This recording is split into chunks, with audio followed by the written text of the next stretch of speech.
Hello dear students, welcome to lecture of pharmaceutical jurisprudence on pharmaceutical legislation in India by myself Mr. S.D. Pandey. In our today's lecture, we are going to study about Mashelkar Committee as well as Hathi Committee. Okay, so let's start with Mashelkar Committee. The Government of India constituted an expert committee under the chairmanship of Dr. R. A. Mashelkar to examine all the aspects regarding the regulatory infrastructure and the extent and problem of spurious and substandard drugs in the country. The committee was asked to make recommendations and suggest a roadmap for implementation of the recommended measures so that this problem could be solved in its entirety. Then, for that purpose, Mashelkar Committee studied and it came up with report. The report consisted of following points. It stated that there was wide range concern with spurious, counterfeit, substandard drugs. There was concern expressed over improving drug regulatory system in the country. Then the committee noted that the level of enforcement of Drug and Cosmetic Act in many states was far from satisfactory. The main reason were non-uniformity in the interpretation of the provisions of law and their implementation and varying level of competence of the regulatory officials.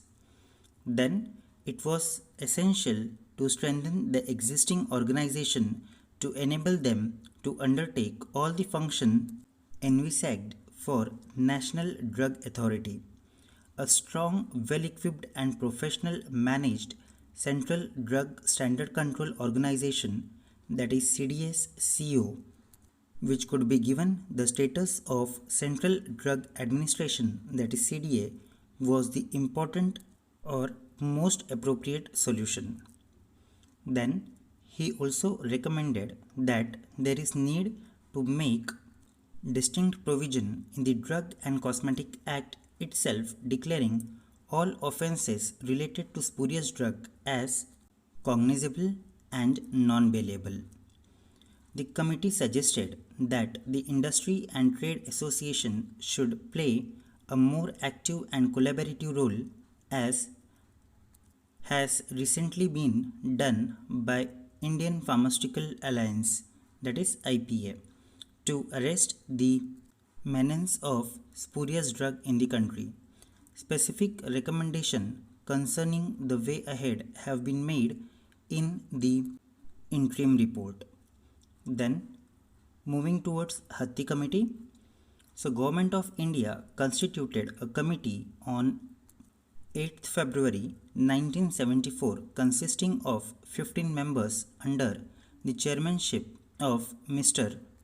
Jaisuklal Hathi to implement special provisions for development of pharmaceutical industry in India. After conducting various meetings, the committee submitted its report in the year 1975. The report of this committee covered all aspects ranging from licensing, price control, imports, the role of foreign sector, quality controls, etc. Then it also encouraged the development of indigenous industries. It also further controlled price of the large number of drugs in the interest of consumer. So this was all in today's lecture about Mashelkar Committee and Hathi Committee. Thank you for watching till end.